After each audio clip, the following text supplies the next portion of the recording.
आप सभी को जय मसीह की। हमारा विषय है पवित्र आत्मा। पवित्र आत्मा त्रिएकत्व का तीसरा व्यक्ति है।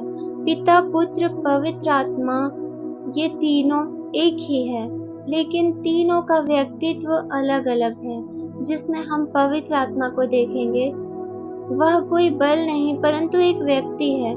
पुराने नियम में खास व्यक्तियों को विशेष कार्यों के लिए पवित्र आत्मा दिया जाता था, परंतु नए नियम में पवित्र आत्मा अब सभी विश्वासियों के लिए दिया गया है। आइए हम परमेश्वर के इस महान व्यक्तित्व के विषय में अध्ययन करेंगे। पवित्र आत्मा एक व्यक्ति है और इसके विषय में अध्ययन करेंगे।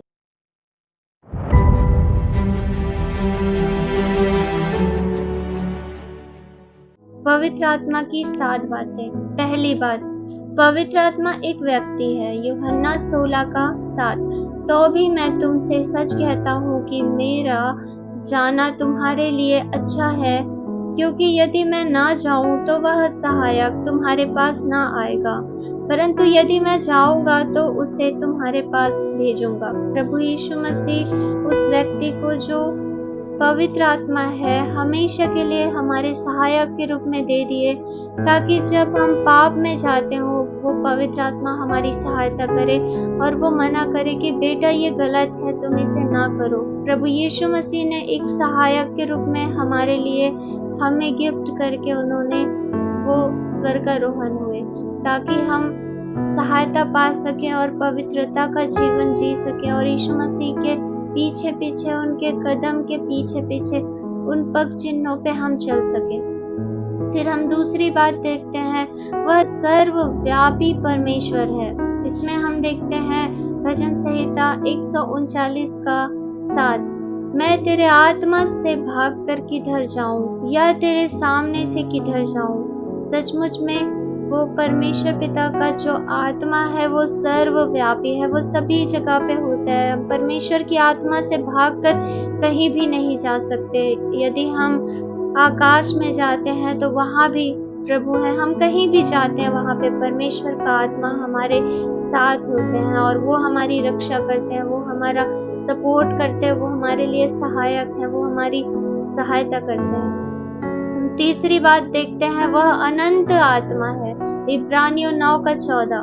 तो मसीह का लहू जिसने अपने आप को सनातन आत्मा के द्वारा परमेश्वर के सामने निर्दोष चढ़ाया, तुम्हारे विवेक को मरे हुए कामों से क्यों न शुद्ध करेगा, ताकि तुम जीवते परमेश्वर की सेवा करो।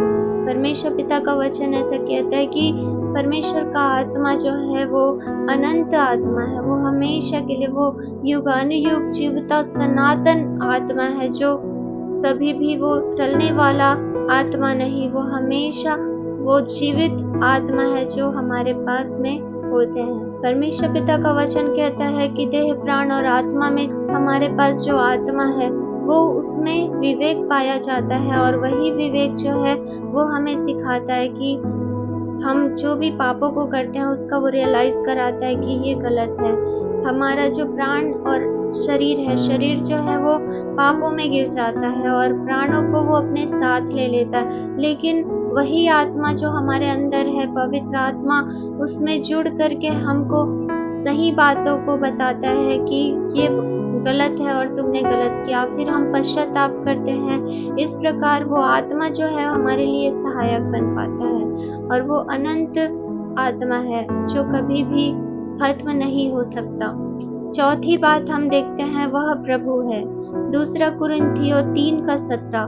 प्रभु तो आत्मा है और जहाँ कहीं प्रभु का आत्मा है वहाँ स्वतंत्रता है। सचमुच में जहाँ कहीं प्रभु का आत्मा है वहाँ स्वतंत्रता है। एक व्यक्ति के अंदर में जब पवित्र आत्मा आते हैं, वो व्यक्ति जो है वो पूरी तरह स्वतंत्र हो जाता है। जो व्यक्ति ये जानता है कि यीशु मसीह उसके लिए मारे गए, गाड़े गए, हमारे पापों को लेकर वो बलिदान हो गए, वो तीसरे दिन मृतकों में से जी उठे। सचमुच में उस दिन एक व्यक्ति जो है वो स्वतंत्र हो जाता है, क्योंकि पवित्र आत्मा से ही वो समझ पाता है। और पवित्र आत्मा जब उसके अंदर में आते हैं तो वो व्यक्ति स्वतंत्र हो जाता है, बंधुआई से छुटकारा पाता है, बीमारी और गरीबी और हर एक ऐसी बंधने, जो ऐसी दीवारें जो शैतान की होती है, उनके जीवन से टूट जाती, पापों का सारा बंधन टूट जाता है। इस प्रकार हम देखते हैं कि जो आत्मा है वही प्रभु है। ये बताता कि पिता, पुत्र, पवित्र आत्मा त्रिएक परमेश्वर है। फिर हम देखते हैं 5वीं बात, वह परमेश्वर की आत्मा है। 2 कुरिन्थियों 3:3, यह प्रकट है कि तुम मसीह की पत्री हो, जिसको हमने सेवकों के समान लिखा और स्याही से नहीं, परंतु जीवते परमेश्वर के आत्मा से, पत्थर की पटियों पर नहीं, परंतु हृदय की मांस रूपी पटियों पर लिखी है। सचमुच में परमेश्वर पिता का आत्मा ही है जो वचनों को लिखा है, और सचमुच में वो स्याही से नहीं, परंतु परमेश्वर पिता जीवते परमेश्वर के आत्मा से, पत्थर की पटियों पर नहीं, परंतु हृदय की मांस रूपी पटियों पर लिखी हुई है। वो वचन लिखने वाले कोई और नहीं, वो पवित्र आत्मा ही है जो परमेश्वर की आत्मा है।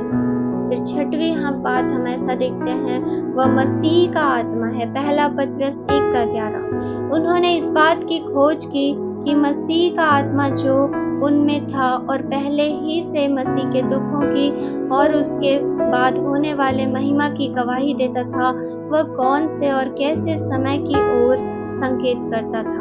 हम जानते हैं कि मसीह के आने से पहले ही पुराने नियम में कई भविष्यवाणियां हुई कि यीशु मसीह एक मेमना आने वाले हैं जो जगत का उद्धार करेगा।